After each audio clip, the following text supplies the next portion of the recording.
Councils, are we ready? Can you hear me? Can you hear me? Yes, Your Honor. Today's date is Friday, August the 23rd, 2019. This criminal proceeding is being conducted between two sites today. From the Hamilton County Courthouse in Cincinnati, Ohio. The time is approximately a little bit after noon, Eastern Standard Time. In Los Angeles, California, time is a little bit after 9 a.m. Pacific Time. Let's have the introduction of the parties in Cincinnati. My name is Melba Marsh. I'm one of the judges of the Hamilton County Common Pleas Court. And representing the state of Ohio. Joseph Dieters, Hamilton County Prosecutor. Repres- Along with, I'm sorry, Judge. Please, go ahead. Along with Ron O'Brien, the Franklin County Prosecutor. And representing the defendant, Samuel Little. Norman Aubin, here in Cincinnati, Ohio. In Los Angeles, California, representing the state of Ohio. Mark Piedmar, Hamilton County Prosecutor's Office. And Detective Kelly Beth, United States Homicide. thank you. And representing the defendant, Samuel Little. On behalf of Mr. Little, Tim McKenna in Los Angeles. Anyone else that you want to introduce on the record? Yes, Your Honor, Texas Ranger Jim Holland, who is to the left of us, who's been a big assistance to us, and he's also actually helping both parties today, the state and the defendant. Thank you very much. Mr. Piedmar, why are we here today? Judge, we reached an agreement with Mr. Little back in May. At that time, Detective Kelly Best and myself came to this prison and met with Mr. Little. He had agreed to give us details on, admit to, and plead guilty to two murders that happened in the city of Cincinnati back in the 1980s time frame. In return, he asked that we not seek the death penalty. And in doing research on the matter, we realized that the one case that we have a specific date on, which is October 11th, 1981, the death penalty was actually suspended in Ohio and did not get reinstated until about a week later. So he was not eligible for the death penalty on that case. The other murder happened in a time frame, we're not sure of a specific date, but it happened during a time when we did and we did not have the death penalty. So we did make that agreement with Mr. Little. He gave us full statement on both of those cases. He's been indicted, and we are now here pursuant to Criminal Rule 43 for the defendant to be arraigned, to enter a guilty plea, and to be sentenced on both of those cases. Thank you very much. The court has been presented with two indictments by the Hamilton County Prosecutor charging the defendant with the commission of felonies. Case numbers are B-19-2543, State of Ohio versus Samuel Little, murder 2903.02, the Ohio Revised Code. A victim, Anna Stewart, on or about October the 11th, 1981. And B-19-2957, State of Ohio versus Samuel Little, murder charge. Jane Doe, victim, in between 1/1 of 1980 and December the 31st, 1999. Is that correct, Mr. Piedmar? Yes, Your Honor. And it's my understanding that Mr. Little is currently serving multiple life sentences without parole, correct? Yes, it's my understanding he has 3 life without parole sentences consecutive to each other that he's serving in California. And it's also my understanding that you are all currently located at the California State Prison in Los Angeles County. Yes, Your Honor. And it's my understanding as well is that Mr. Little's health does not permit him to travel back to Ohio to face these felony indictments. Is that correct? Yes, it would be impractical, and also his health would be a problem. Yes, Your Honor. And it's my understanding that Mr. Little has told the prosecution that he is willing to plead guilty today. Is that correct? Yes, and Your Honor, he has also signed waivers of, pursuant to Criminal Rule 43, waiver of an appearance in person and agreeing to do these proceedings as we're doing them today. Mr. McKenna has a form signed on each of those cases. He can hold up to the camera if you like. He also has jury waivers on both of these cases and guilty pleas signed on both of these cases. Is that correct, Mr. McKenna? It is, Your Honor. And Mr. Aubin as well? Yes, Your Honor. And let me just state for the record that the Hamilton County Prosecution Office has made arrangements with the California State Prison in Los Angeles County through the use of Skype equipment with the cooperation of the Hamilton County Law Library for the parties to travel to said prison on this date of August the 23rd, 2019, for the arraignment, plea, and sentencing to occur. Also correct? Yes. And let's go over Ohio Criminal Rules of Procedure 43, which allows for such a remote proceeding if all of the following factors occur. Let's go through the factors one at a time, please. It is appropriate notice to all parties. The record will reflect that all parties have received notice. Am I correct, counsels?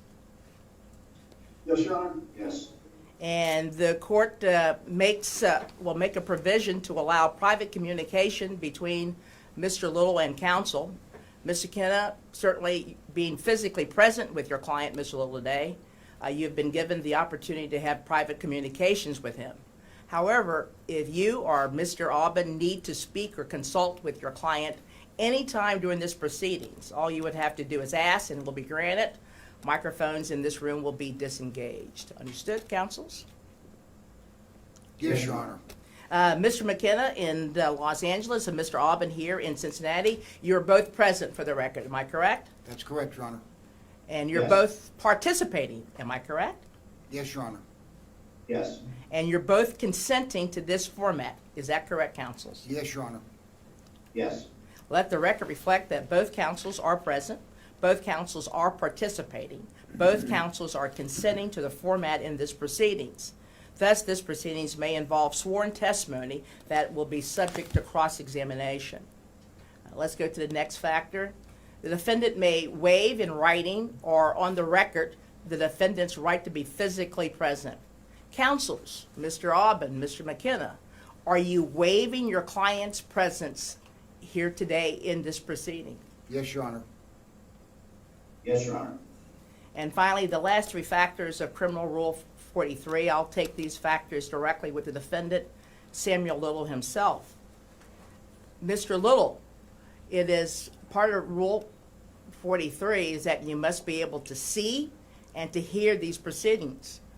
Also, this proceedings must allow you to speak and to be seen and to be heard by the court and the parties.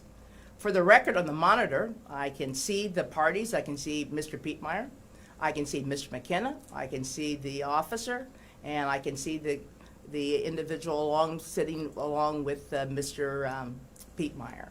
And for the record, I see another individual who I've identified as Samuel Little. Mr. Little, for the record, I need to hear you. Can you hear me?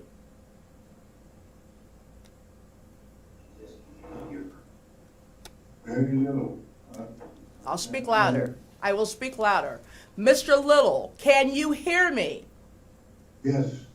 Mr. Little, can you see me? I can barely see you. All right. I'm going to raise my hand. Mr. Little, can you see me? I see you. For the record, would you please state your full name? Samuel Little. Would you please state your date of birth? 6/7/40. Mr. Little, are you waiving? Are you giving up your right to be physically present in Ohio? Yes, ma'am. Are you subjecting yourself to this jurisdiction and to the authority of this court? Yes, ma'am. Let the record reflect the following. Defendant has an open court with counsels present, waived his physical body presence today, and submitted to the authority of the state of Ohio. And thus, at this time, Mr. Samuel Little, by Skype, you have entered into the state of Ohio. You are currently in Hamilton County, Ohio, in the city of Cincinnati, at the Hamilton County Courthouse. You are in a room in the law library, which is now a Court of Common Pleas courtroom. In my presence, Judge Melba Marsh, Judge of the Common Pleas Court, General Division. Mr. Little, you are in my courtroom as though you are physically standing in front of me. Do you understand, sir? Yeah. Madam Clerk, the arraignment. This is case number B19-02957. Samuel Little, also known as Samuel McDowell. You've been indicted with 1-count murder. And also in case B19-02543, Samuel Little, also known as Samuel McDowell. You've been indicted with 1-count murder. Have you received copies of your indictments? Your Honor, for the purposes of arraignment, he would plead not guilty, but then we would move on to actually tendering a plea of guilty, which we've executed today. All right, thank you very much. And I have a set of forms, counsel. At this particular point in time, the arraignment will be accepted, and you waive any defects in regards to the arraignment at this time. Mr. McKenna? Yes, Your Honor. Mr. Aubin? Yes, Your Honor. Thank you very much. And also, I will sign the entry authorizing the arraignment, the guilty plea, and sentence of the defendant via remote video pursuant to Criminal Rule 43 at this time. Any objections, counsel? No, Your Honor. No, Your Honor. All right. Mr. McKenna, in front of you, you should have a set of forms. One of them is captioned B19-2543. And one document is entry waiving jury trial, and the other companion is entry withdrawing plea of not guilty and entering a plea of guilty. Do you have both of those documents for that particular I do, Your case Honor. number? I will hold them up for the camera. I will represent to the court that this is the entry waiving jury trial with Mr. Little's signature that I personally witnessed, as well as mine. And I also hold up the plea form on case number B19-02543, and will represent to the court that Mr. Little has initialed and signed it, as have I, and I witnessed him sign it. All right, let's proceed with the entry waiving jury trial. It reads, Mr. Little, I, Samuel Little, the defendant of the above cause, hereby knowingly, intelligently, and voluntarily waive and give up my right to a trial by jury. Is that correct, sir? Yes, ma'am. Now, Mr. Little, you fully understand that under the laws of this state, you have a constitutional right to a trial by jury, which you are giving up. Is that also correct? Yes, ma'am. Mr. McKenna, do you concur with your decision, with your client's decision to waive the jury? Yes, Your Honor. Mr. Aubin, do you also concur with your client's decision to waive the jury? Yes, Your Honor. Thank you. The jury waiver will be accepted in case number B19-2543. Let's move on to the next document if we can. Entry withdrawing plea of not guilty and entering a plea of guilty in case number B19-2543. And it caption is entry withdrawing plea of not guilty and entering a plea of guilty. And on the last page, there's a signature line. Mr. McKenna, will you point that out to your client? Your Honor, can he hold that up to the camera so you can see the signatures? All right. Yes, yes, ma'am. Mr. McKenna, there's been a request by the prosecutor that you hold that up so we can also see from here. He has to go to the camera. And would you mind walking to the camera, Mr. McKenna? Judge, I'll walk to the camera.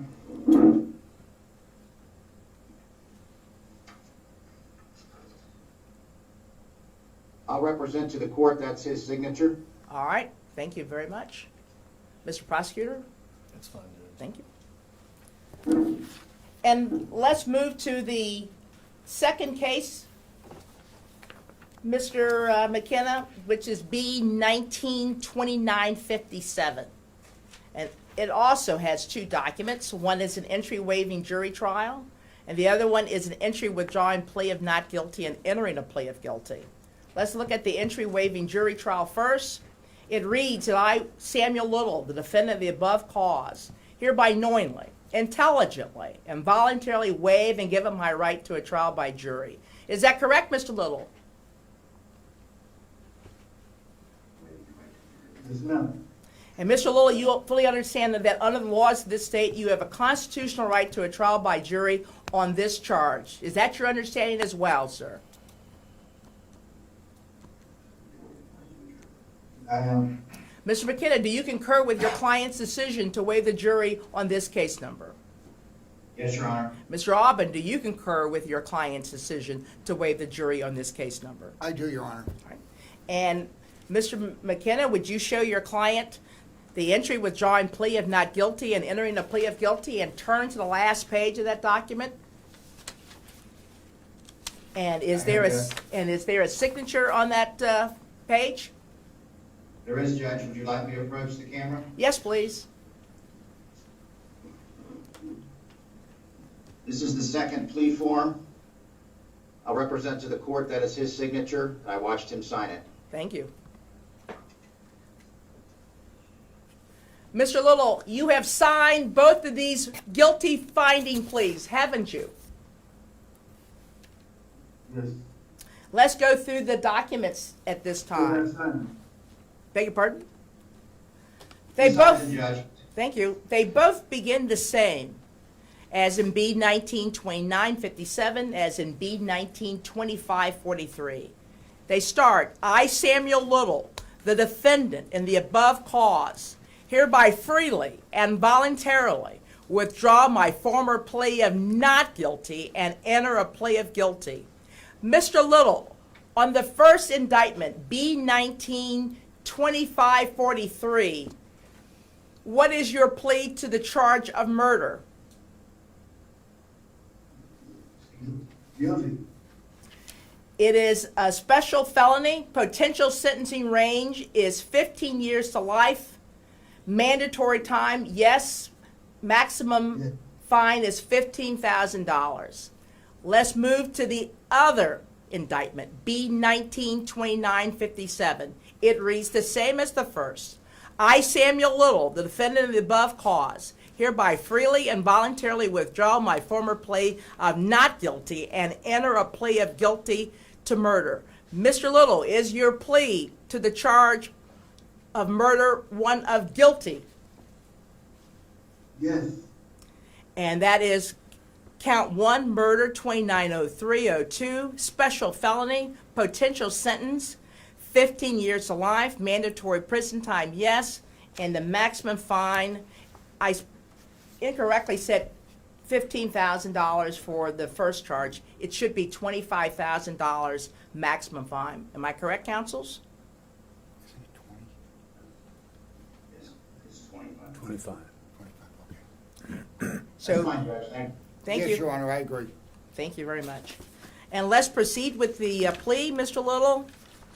I am not reading the post-release control information from the state of Ohio, since you will not be subject to post-release control in this state. I am not reading the community control probation information on this plea form, since you're not going to be subject to the community control probation. I will pick up the form at this particular point. Are you satisfied with your attorney's advice and counsel? I am. On both indictments? Are you satisfied, Mr. Little, on both Yes, ma'am. indictments? Are you under the influence of drugs or alcohol at this time? No, I hope not. Have you been forced or threatened in any way to cause you to sign and offer these pleas to the indictment today? No, I haven't been fit. You understand, by pleading guilty to both indictments, you give up your constitutional rights to a jury trial. By pleading to both indictments, you give up your right to confront witness against you. By pleading guilty to both indictments, you give up the right to have subpoenaed witnesses walk in this courtroom in your favor. By pleading guilty to both indictments, you give up the right to require the state of Ohio to prove your guilt beyond a reasonable doubt at a trial at which you cannot be compelled to testify against yourself. Do you understand your rights of pleading guilty to both indictments? Yes, ma'am. Mr. Little, you understand that these pleas of guilty to both indictments are a complete admission of your guilt to the charges. Do you understand that, sir? Good. And you understand, sir, that you must give your DNA, I'm sure you have given it to the state of Ohio, as well as to the state of California. My last question, are you a citizen of the United States of America? Yes. Counsels, Mr. McKenna, Mr. Aubin, I know you've explained to your client prior to signing these plea forms, in both cases involving both indictments to the charge of murder. I know you've spoken to him about the penalties involved as well as his constitutional rights in both cases. Is that correct, counsels? Yes, Your Honor. And is it your opinion? Do you represent that it is your opinion that Mr. Samuel Little, your client, is competent to enter these pleas to both indictments and is doing so knowingly, intelligently, and voluntarily? Yes, Your Honor. Mr. Prosecutor, Mr. Pietmeyer, what are the facts? Your Honor, first of all, with reference to a victim notification, earlier this week I spoke with the family of Anna Stewart. I spoke with a daughter, Tanya Smith, who lives in Tennessee, also a sister, Lois Jones, who lives in Ohio. And neither one of them wanted to attend the hearing in your courtroom today. Both of them expressed a lot of gratitude for the work of Jim Holland from the Texas Rangers, Kelly Best from the Cincinnati Homicide Squad, and the Hamilton County Prosecutor Joe Dieters and Franklin County Prosecutor Ron O'Brien for their efforts on these cases. With reference to the facts, 1902543, the murder of Anna Stewart, this happened on October 11, 1981 in Cincinnati, Ohio. On that date, the defendant purposely caused the death of Anna Stewart. She was a 33-year-old unmarried mother of three. She had a drug problem and she did engage in prostitution from time to time. She was last seen approximately October 6, 1981, and her body was found in Grove City, just south of Columbus, on Monday, October 12, 1981. Within a couple of days, she was identified as Anna Stewart, but little else was known about her. The cause of death was ruled to be strangulation, manual strangulation. The manner of death was homicide. It wasn't until the defendant came forward late last year and then earlier this year when Detective Best and myself interviewed Mr. Little that he actually admitted that he was the one that caused her death. Indicated he was in downtown Cincinnati in the over-the-Rhine area looking for a prostitute. Did find her on the street. She voluntarily got in a car with him and voluntarily was going to engage in sex. At that point, he did cause her death by strangling her. Did not want to leave the body in that area because there were a lot of people around. Drove north on I-71 and gave very specific details on where he left her and how he left her, and all of the details he gave on this case did match. The second case, 1902957, was listed as a Jane Doe, and a Detective Best has worked tirelessly, still trying to, and as she's confident at some point will have a positive identification. On that case, again, the defendant was in downtown Cincinnati, was on a hillside, and we're not sure exactly where. We think it might have been Sycamore Hill or one of the hills going up to Mount Adams, but saw a lady standing in the doorway of a building with stairs that led up to a second story. She motioned for him to come in. He went upstairs with her. There was another female there that he identified as a heavyset Puerto Rican. They did agree, Mexican, I'm sorry, Mr. Little corrected me, he said a Mexican. They agreed to do some drugs together and left to do that. Again, she voluntarily got in the car with him, voluntarily left with him, had agreed to have sex with him, and again, he ended up strangling her, drove some distance away, but we believe close somewhere in downtown Cincinnati area, left her body on a hillside. He thinks it might have been under a billboard, possibly for Cool Cigarettes.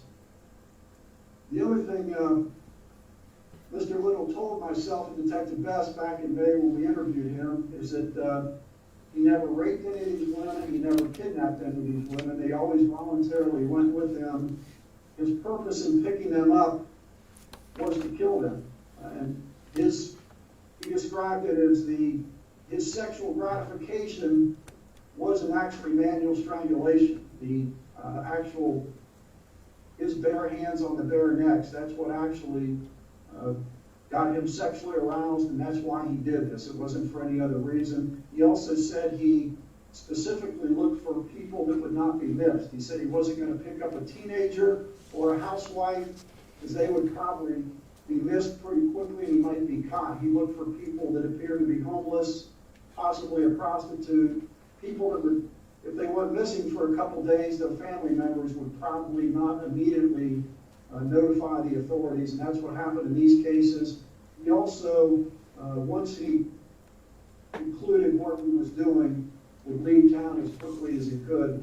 And one other note, we met again last night with Texas Ranger James Holland. Mr. Little was admitted to 93 murders, and the Texas Rangers and other law enforcement authorities to date have actually been able to corroborate over 60 of those. They're confident that at some point they will corroborate each and every one of them. And that basically, Judge, is our statement of facts. Thank you very much. Mr. McKenna, any statement? Nothing on the facts, Judge. Mr. Aubin, any statement? Nothing on the facts, Your Honor. Mr. Prosecutor, any statement?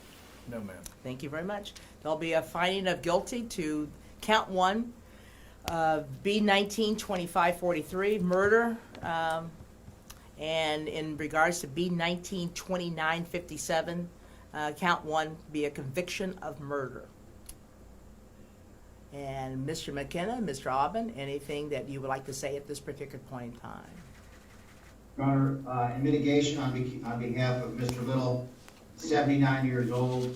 He is in very poor health. He's in a wheelchair. He has diabetes. He is a very intelligent person. However, I think the best thing in mitigation is that he came forward and confessed on these unsolved murders. He informed me at this stage in his life he would like to do what he can to make it as right as he can by cooperating on these murders. And beyond that, Judge, we would submit. Thank you. Mr. Aubin, anything? Only, Your Honor, that he's doing 3 consecutive life sentences in California now. Thank you very much. And finally, Mr. Little, Mr. Samuel Little, is there anything that you wish to say before I pronounce sentence? No. No, Your Honor, he said no. Thank you. The sentence for each one of the indictments carries a sentence of 15 years to life imprisonment, and that will be the sentence of this court. As you're well aware, the court has the opportunity, if the law provides it, to make a finding of consecutive sentence. And if so, I must articulate my sentencing findings and my considerations for imposing consecutive sentences. I hereby make the following factual findings. Per the defendant's own confessions, Mr. Little has spent decades traveling the United States and strangling women along the way. Mr. Little has confessed to a dozen of other killings, like Cincinnati's Jane Doe, and many of his victims remain unidentified except for sketches that he has drawn to help or assist law enforcement to find his victims and their whereabouts. In Cincinnati during the 80s, the prosecutor said that he killed 2, Anna Stewart, a mother, and a still unidentified Jane Doe. If every one of his 90 confessions per the Texas Ranger is accurate, Mr. Little could be the most prolific serial killer in the history of the United States. I hereby make the following findings: that consecutive sentences are necessary to protect the public from future crime or punish the offender, and the consecutive sentence is not disproportionate to seriousness of conduct and danger offender poses to the public. And the final factor, offender's criminal history makes consecutive sentences necessary to protect the public. Therefore, the sentences will be 15 years to life on each, running consecutive to each, and consecutive to any time that he is currently serving in the California court system. Anything further from Mr. McKenna? No, Your Honor. Anything further from Mr. Aubin? No, Your Honor. Anything from Mr. Pietmeyer? No, Your Honor. Anything further from Mr. Dieters? No, ma'am. Mr. Samuel Little, I have give you the right to an appeal for these proceedings. If you cannot afford counsel, counsel will be provided. If you cannot afford all transcripts will be provided. Counsels, Mr. McKenna, as well as Mr. Aubin, do you anticipate an appeal? And if you do so, tell me who that you would like to appoint, have appointed, I should say. Your Honor, I've spoken to Mr. Little, that he will not be appealing. That's my understanding, Your Honor. All right. And counsel, at this particular point in time, on this 100th anniversary of this very courthouse that we're standing in, the Hamilton County Courthouse, this has been another first in the history of this building, another moment for history. I'd like to thank Mr. Pietmeyer, Mr. McKenna, Mr. Prosecutor, and Mr. Aubin for their cooperation in making this happen, as well as the Hamilton County Law Library. If there's nothing further, end of record. Thank you, Your Honor. Thank you. Thank you.